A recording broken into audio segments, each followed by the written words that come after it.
I'm Wayne Pollock. I'm a thought leadership ghostwriter serving big law and boutique law firm partners.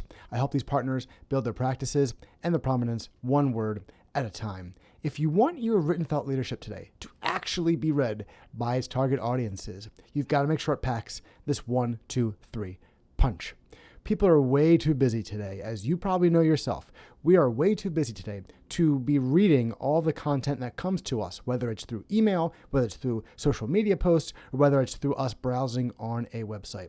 If you're an attorney creating thought leadership that serves your clients or serves your referral sources, they're in that same boat. They're just too busy to read all the thought leadership that you and perhaps your competitors or peers are sending out to them. So if you want your thought leadership to be read, you've got to make sure it does these 3 things. It packs this 1, 2, 3 punch. First, it's got to make sure that it has a title that piques the interest of your readers. Second, it's got to have a compelling introductory paragraph or 2 or 3. And finally, it's got to have substantive subheads. Let's go back to the title. Obviously, the title is what piques people's interest. It is what pulls people in. It's what makes them want to click and read the piece of content. If you're not pulling people in through your title, you've lost them. No one's going to look at a title and say, you know what, this seems boring, this doesn't seem of interest to me, but I'm going to click it and read it anyway. Maybe the author will surprise me. No, your title has to pull people in, has to explain what's in it for the reader. It has to explain what they'll learn, perhaps explains who is this for. Is this for all CEOs? Or is this for CEOs of fintech companies or of healthcare companies? You've got to make sure that your title piques interests of the reader. It is the first and perhaps only chance you have to get a reader to click and to consume the piece of content. They are going to judge whether they think they should read something based on what title you give it, what headline you give it, what subject line you give it in your email. Make sure it pulls them in and piques their interest. Second, you've got to have compelling intro paragraphs. Even if you got them to click, you got them to open up the email or whatever, and now they're looking at the substance of your piece of thought leadership content, you've got to make your intro paragraphs compelling. You have to make sure that once they start reading, they want to continue to read. The job of the title is to get them to click or open. The job of the intro paragraph is to get them to keep on reading the rest of the piece of content. So let's make sure that our intro paragraphs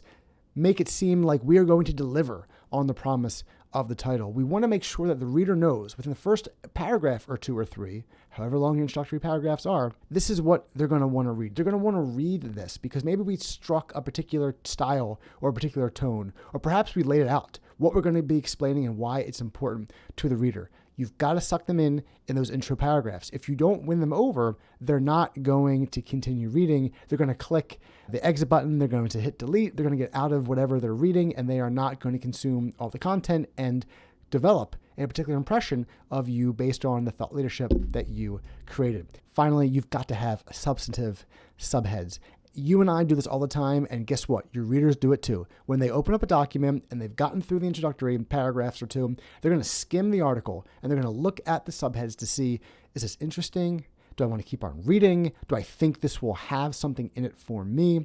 If your subheads are introductory, point 1, point 2, point 3, conclusion, or there's no subheads, and it's just one big mishmash of text, one long wall of text, that's a problem because your readers probably aren't going to invest the time and energy to read through if they're not getting a sense of what they're going to see and learn throughout the piece of content. So make sure that your subheads are substantive. You're going to also want to make sure that your subheads are guideposts, either at a high level or at a ground level.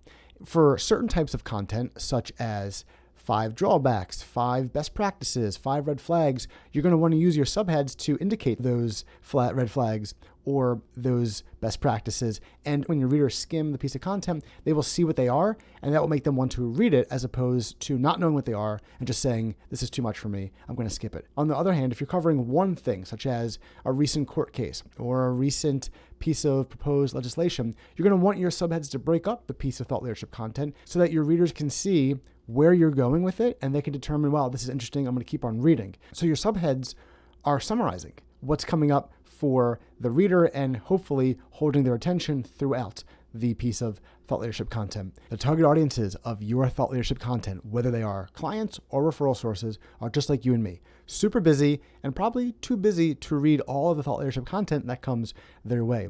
If you want to give your thought leadership content the best chance of being consumed and thus the best chance of leaving an impression, a favorable impression, on its readers, you've got to make sure it packs this 1, 2, 3 punch. It's got to have a title that piques the interest of your readers. It's got to have compelling introductory paragraphs, and it's got to have substantive subheads. If you're interested in learning more about how to create the kind of thought leadership content that gets read and that puts you and your colleagues in the best light possible in the eyes of your target clients and referral sources, check out lawfirmeditorialservice.com. We have plenty of videos, blog posts, and podcast episodes that could help you do just that.